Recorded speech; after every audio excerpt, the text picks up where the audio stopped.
Okay, we're going to work on a project called 9 of Me, and what this is going to show you is how to use selection tools, and then we're going to do some work with filters as well. What we have here is just a basic picture of, this is myself and my wife. This is actually back around Christmas of 2001. My wife and I went to Walt Disney World. You can see here it was taken on the 23rd, so this is December 23rd of 2001.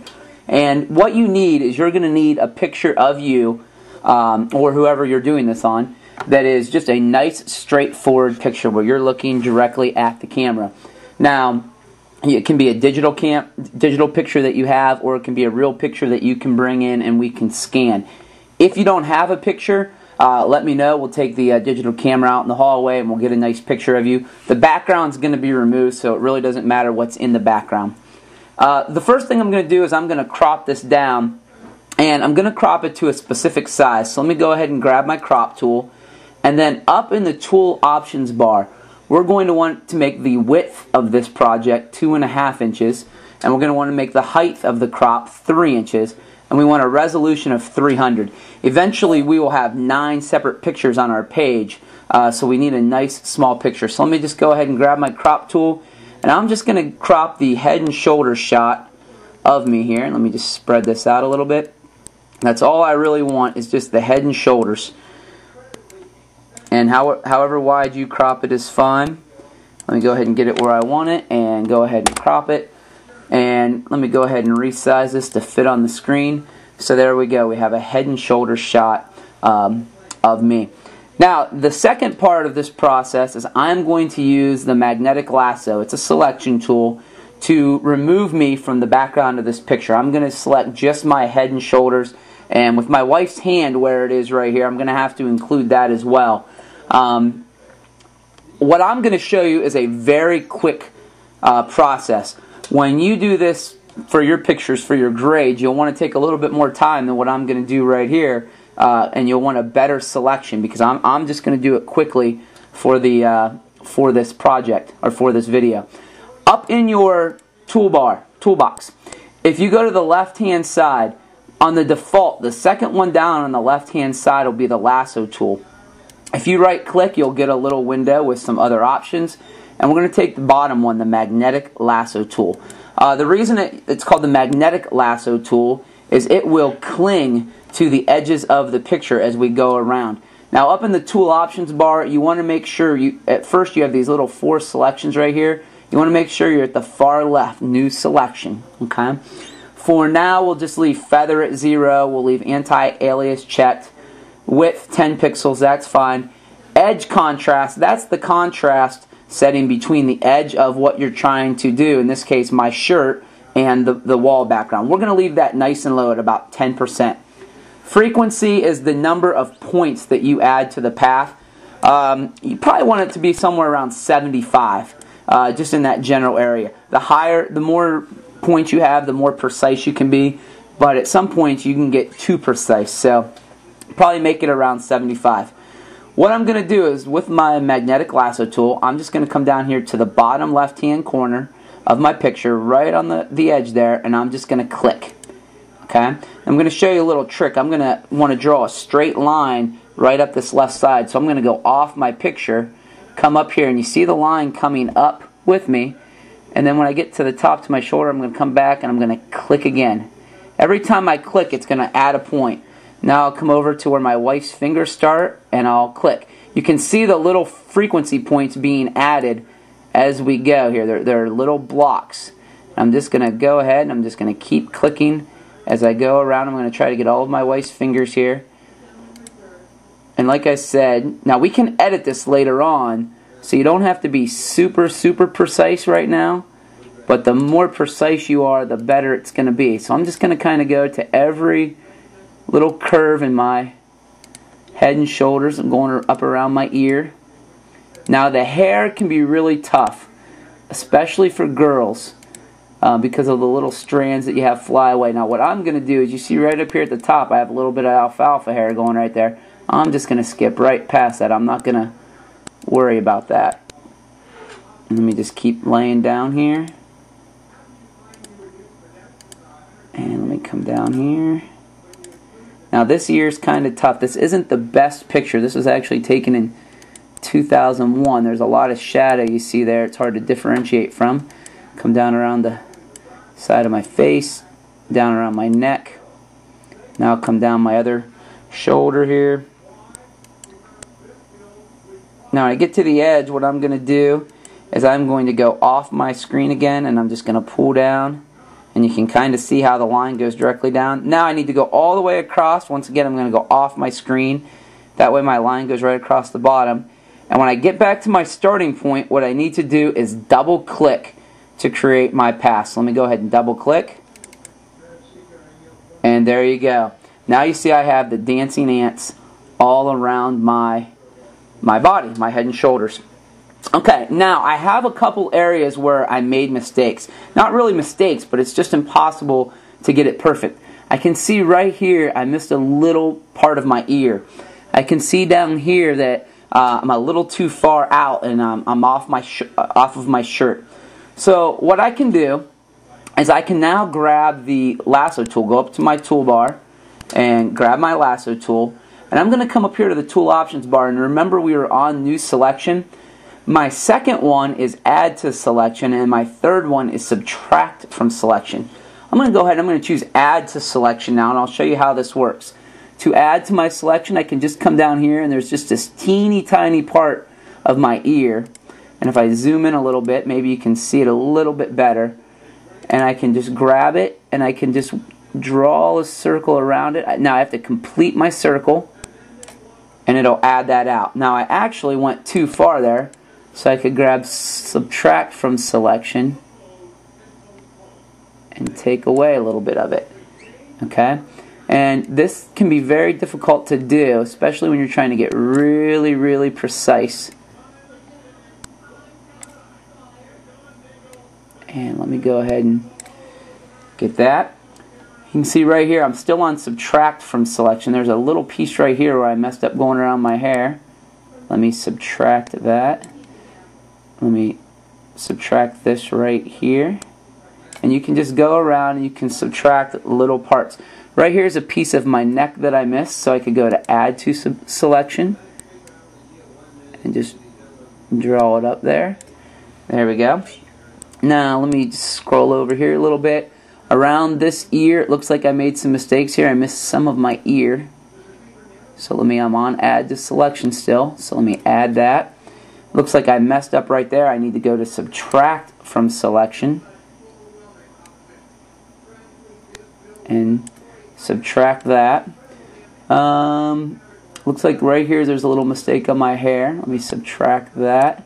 Now I'm going to do this very quickly, but in your project you're going to want to take your time. You're going to be graded. Part of your grade is going to be based on how precise your selection is.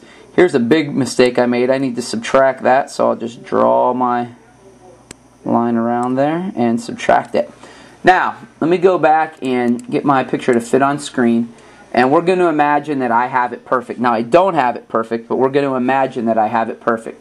What I would do is I would just come up to the menu bar, and I would go to the layer menu, and I'm going to go to new layer via copy.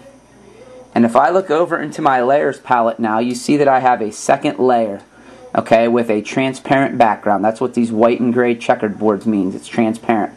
Now if I want to see the quality of selection, I can just go to my background layer, and I can go ahead and take off the layer visibility, so I will only see my selection layer.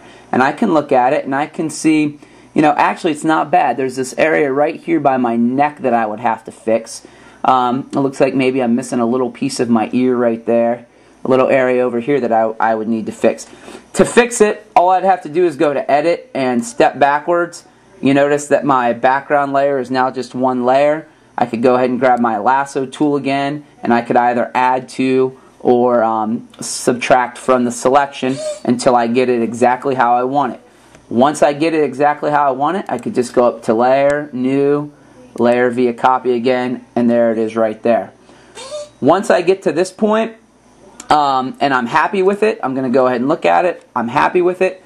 I can actually then grab my background layer, and I can delete it. I no longer need it. I only need this layer where I am separated from the background. This is part 1. We're going to stop right there for now, and tomorrow we'll show you what we're going to do with it. In your applications folder on Brutus, there are some practice pictures. What I actually want you to do, if you do not have a picture of yourself yet, I want you to take some time practicing drawing around these images so you get an idea of how you draw around the images. When you come in tomorrow, you need to have a picture of yourself that you're going to use, or you need to get me so we can go out and take one so you can start working on separating yourself from the layer. Okay, so now that we've separated our image from the background, we're going to go ahead and go to the next step of the project. Now, one thing I want you to remember as you look at this image on the screen, this was just a quick separation. We'd have to be a lot more precise with our separation. You see some mistakes here around the neck and around the ears. And if I was doing this for a grade, this would have some points taken off. So you want to be really precise and take your time on the separation. But we're going to imagine that this is perfect. And once we have it exactly as we want it, you'll probably have it nice and big on your screen like this. And the first thing you're going to want to do is you're going to want to come over to your toolbox and just grab the magnifying glass. And let's just go ahead and right click out here on the screen, and I'm going to go to print size. And now you'll see my picture gets nice and small. That's the actual size that it would print at. If you remember, this image is 2.5 inches wide by 3 inches tall. And let me just go ahead here and put my work area a little bit smaller, and I'm just going to go ahead and move this picture off to the side. We're going to come back to it here in a second. Now, what I'm going to do is I'm going to open up a new document. So let's go up to the menu bar and go to File and New. And what I want to do is I want to make this new document 7.5 inches wide by 9 inches tall with a resolution of 300. The reason is we have this picture over here is 2.5 inches wide by 3 inches tall. What we're going to do is we're going to make 3 columns of pictures and 3 rows of pictures, so we'll eventually have 9 pictures on there. So if you do that mathematically, we would need our new document to be 7.5 inches wide by 9 inches tall, and we want to keep the resolution the same at 300. So let me go ahead and say OK, and up comes my new blank document. And now I'm going to take this picture and I'm going to put it on my new document. I'll just go over to the toolbox and grab the move tool, and I'll just come over here and activate my picture and click and just drag and drop. And I'm just going to go ahead and I'm going to move this to the left hand corner, and you can kind of like snap it to the edge over here. And from this point I'm actually done with this 9 of me PSD that we did earlier, so I'll go ahead and X out of that. And now in my new image, if you look down into the layers palette, you have the white background, and then you have layer 1, and you can see there's just one little picture of me. What I'm going to do is I'm going to go ahead and I'm going to duplicate this layer several times, and I can duplicate it just by dragging it down and dropping it onto the new layer icon. And now you'll see I have a second layer. Now remember, the picture of me it's layered right over top of this. I can just grab my move tool and drag it out to the right. And so let me go ahead and do that. And now I'll just create another new layer. And I'll drag it out to the right.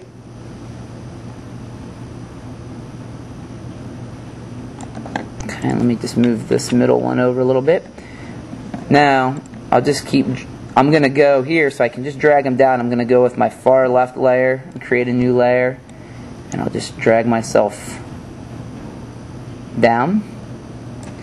And then I'll go to my middle layer and I'll go to new layer so I can just pull it down. And I'll go to my right hand layer and I'll drag it down to the new layer so I can just pull it down. And actually, since I am already on that layer, I'll go ahead and I'll do it again. And then I can pull down from my third row. Let me go to the middle layer, drag it down to the new layer, and I can pull it down. Got to just move that over a little bit. And then I'll go to my left hand side, pull it down to the new layer, and pull it down. And so now you have 9 of me. Now what I'm going to do is I am just going to apply different filters to each one of these layers. So I'm just going to start from the bottom and work my way up. I'll go ahead and highlight layer 1. I'm going to go up to the filter menu, and I'm just going to go to artistic, and in this case let's go with colored pencil.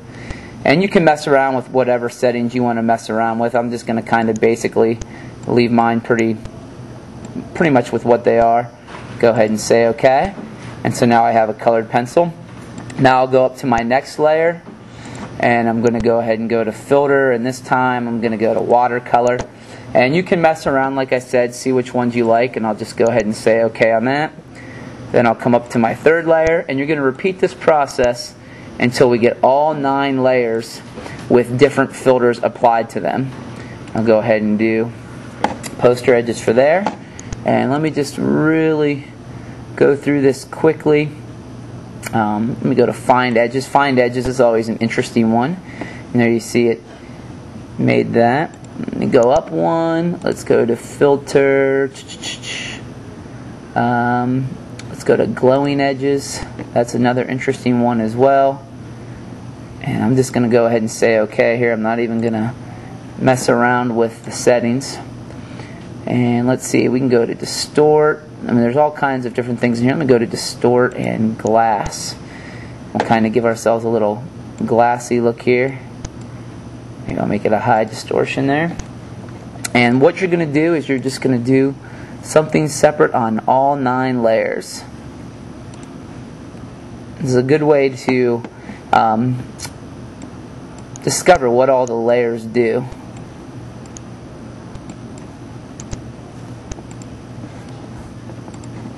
And I just got 2 more to go here. What's mosaic tiles? I've never actually messed with mosaic tiles. That's actually pretty cool looking. Make the tiles a little bit bigger. And I have 1 more to go. And let's go ahead and make that. That's kind of too similar to mosaic tiles. Let's make it stained glass. Oh yeah, I like the stained glass. And let's go with some thicker border there. Maybe make the cell size a little bit bigger. And there we go. So now I have a picture that has 9 of me. At this point, you can just go ahead and go up to File and Save As. And you're going to save it as 9 of me as a PSD file. Remember, you'll want to do your name actually. So what it would be is Michael Horger -9 of me. Save it as a PSD file. Save it into your period on my flash drive and go ahead and hit save. And you are good to go.